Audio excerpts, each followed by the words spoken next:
Okay, here's the last round, 5th round, against Avery Jones. And I just decided that I'd go ahead and just play a London system. Here again, he'll take back with the pawn, and he'll get a very easy attack with the king. So the computer would probably say that white is slightly better. It is, saying I am about a quarter pawn or so better. And so a lot really hinged upon what black would do, as far as like my next few moves, really hinged upon what black would do after here. So he played c6, and this diagonal, because there were formerly 2 pawns that defended g6, but now after bishop takes, I say g6 and there's nothing there. What I mean is, in a moment there will be some pieces up in this area here. Possibly knight e5. This is attack. So queen h5, bishop takes, queen takes, knight takes. So you know, it's bona fide. I mean, I've only won a single pawn.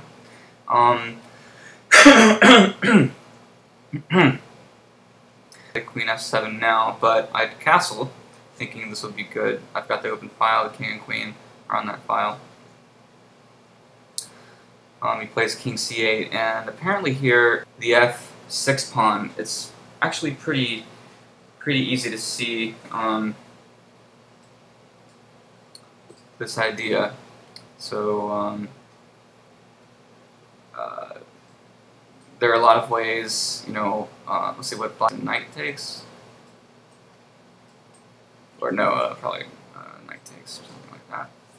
And it's a very similar type of situation to what actually occurs in the game. So I guess I shouldn't beat myself up that much. Although here I have an exchange of rook for bishop, so that would have been much better.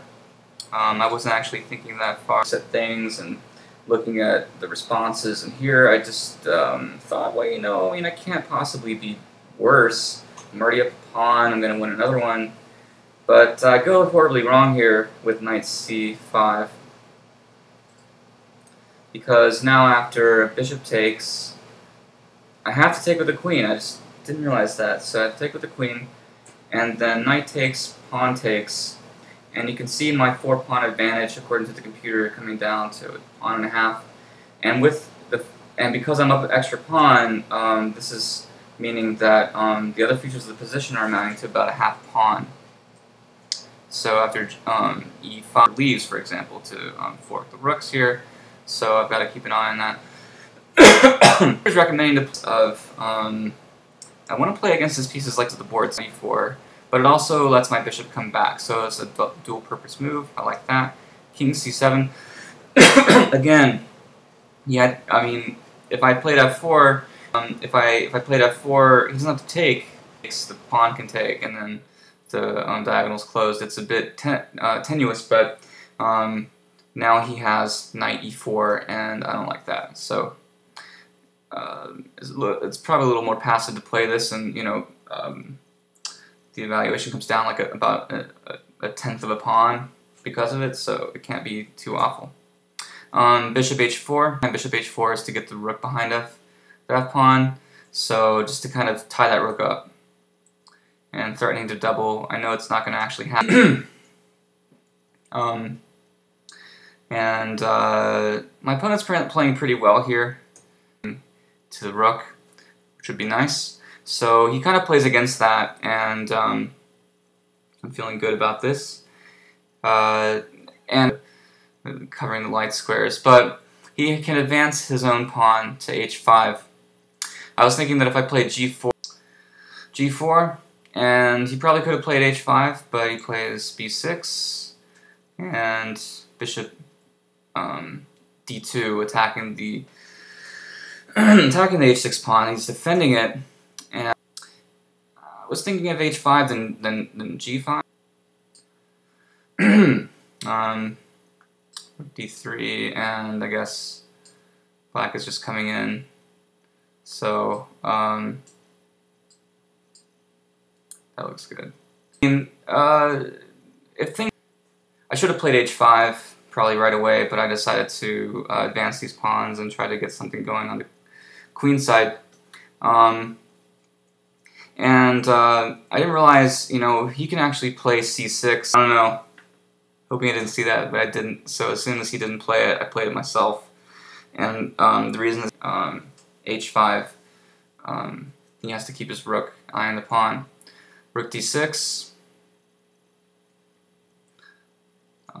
Computer's being slow. So rook d6. And it's showing my evaluation went up 3.5 pawns. Somewhere along the way, black went a little bit wrong. It gives me another target, actually. He can't easily defend a5. He offers this exchange, which actually drops the pawn. But I mean, I don't need it. I mean, he could have shuffled his rook back and forth, but bishop d2 wins the pawn. And my fellow chess players, as we were talking about, I was pretty sure that because of the position, I'm fairly solid over here. I'm the only one with any real plans. Bishop d2, taking the pawn, can't be stopped. And once that happens, I can play perhaps bishop c7 and then walk the pawn up, or take the knight, walk the pawn up, win this pawn to play. I looked for a minute at possibilities of, you know, pushing this pawn up, but it just seemed wiser to win this. He offered a draw here, and I just decided there's no way this is a draw. I'm up 2 pawns now, so so I just go about simplifying, you know, these other pawns, and you know, in the tournament, you know, things are opening up, and you know, it can make you a little nerve-wracked, perhaps, because the possibilities open up as well. So you have to be very, very careful. Make sure you have time to respond in advance, perhaps. So I win another pawn, actually, because he couldn't take on f6. His knight was attacked. So after a5, knight f3, and bishop c3, basically with knight d2, with bishop d2, and then this pawn just walks up. Schroeder's giving me plus 21 here. So tournament play, you know, it swings back and forth, and you know, it happens at the highest level too. You can hear any grandmaster talk about their games going, you know, where things got out of control. You know, like they had the position in hand and it went wrong, and you know, so you have to be prepared to press your advantage, but you have to also be, you know, somewhat resilient, you know, and stay in the game. So yeah, this was nice to win on home turf in Orlando, and I hope to play in a lot more tournaments in the future. The quality of the games, I guess, is probably right where they should have been, about under 1500. A few of the games were easier for me to win, and I feel like my actual strength is probably 85 points over the weekend. But I think the next that I can win it, though. Just kidding. Okay, so I hope you enjoyed that, and yeah, happy chess games, or whatever they say. Till next time.